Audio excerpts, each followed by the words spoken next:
Hello hi friends, నేనైతే రొయ్యలు అయితే కొనుక్కున్నాను. నాకు రొయ్యలు అంటే చాలా ఇష్టం. నాకే కాదు, మా పిల్లలకి మా ఆయనకు కూడా చాలా ఇష్టం. నేను ఈ రోజైతే రొయ్యలు అయితే కర్రీ అయితే చేయబోతున్నాను. మునక్కాయతో రొయ్యలు అయితే కర్రీ చేయబోతున్నాను. ఇప్పుడు వీటిని శుభ్రంగా చేతి పట్టుకుని పొలడానికి చాలా టైం అయితే పడుతుంది.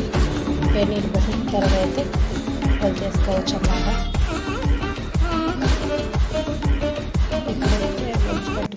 నేనైతే ఒలిచైతే పెట్టుకున్నాను. దీంట్లో కావాల్సినవి టమోటా, ఎర్రగడ్డ, పచ్చిమిర్చి, మునక్కాడలు, కొత్తిమీర, కరివేపాకు ఇవన్నీ అయితే ముందుగా తరిపెట్టుకున్నాను. అల్లం పేస్ట్.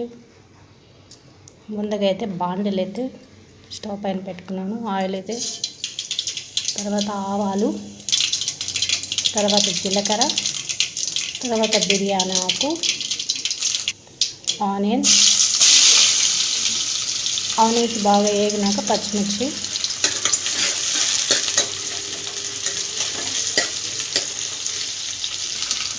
తర్వాత మునక్కాడలు కూడా వేసేసుకున్నాం. అవి కూడా బాగా వేగనివ్వాలి. బాగా వేగించుకున్నాక తర్వాత టమాటా, కొత్తిమీర కూడా వేసేసుకున్నాం.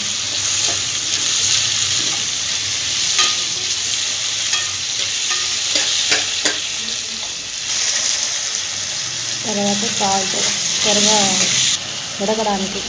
తర్వాత ఉడికినాక పసుపు అయితే వేసుకున్నాను.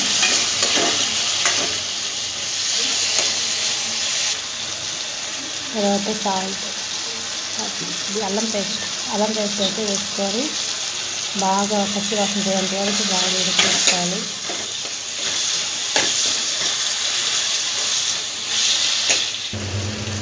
తర్వాత గరం మసాలా కొద్దిగా అయితే వేసుకోండి.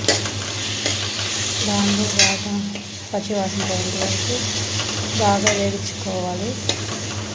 కుకింగ్ ఎక్కువ ఉడికితేనే కూర అనేది చాలా టేస్ట్ అయితే చాలా వస్తుంది, చాలా సూపర్గా కూడా ఉంటుంది. తర్వాత ఉడికినాక కారం వేసుకోవాలి. సరిపడంత కారం. ఇప్పుడైతే మనం చూడండి, వాటర్ పోయక ముందే వాటర్ వచ్చేస్తాయి కదా. తర్వాత ఇప్పుడు రొయ్యలు అనేది వేసేసుకోవాలి.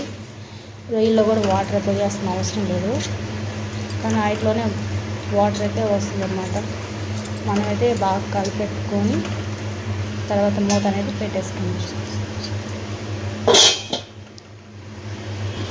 ఇప్పుడు చూసి చూసుకోండి వాటర్ ఎలా వచ్చేస్తుంది. వాటర్ పోయకుండా వాటర్ అనేది వస్తుంది.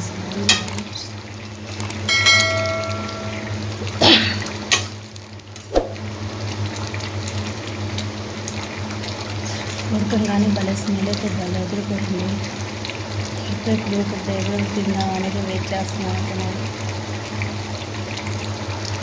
మునక్కాయ నేనైతే రొయ్యలు కూడా రెడీ అయిపోయింది. ఒకసారి అయితే రెడీ అయిపోయింది. చూడండి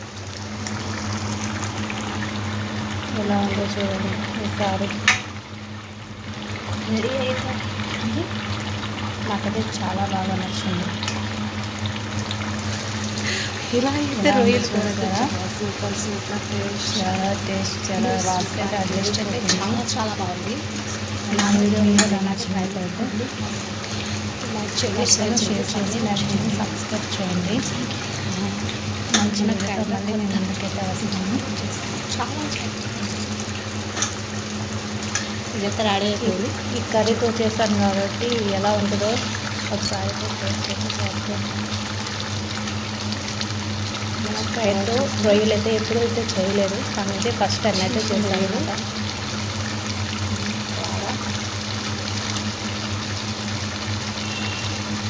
చూడండి ఎలా ఉంది. మునక్కాయ బాగా ఉడికిపోయింది.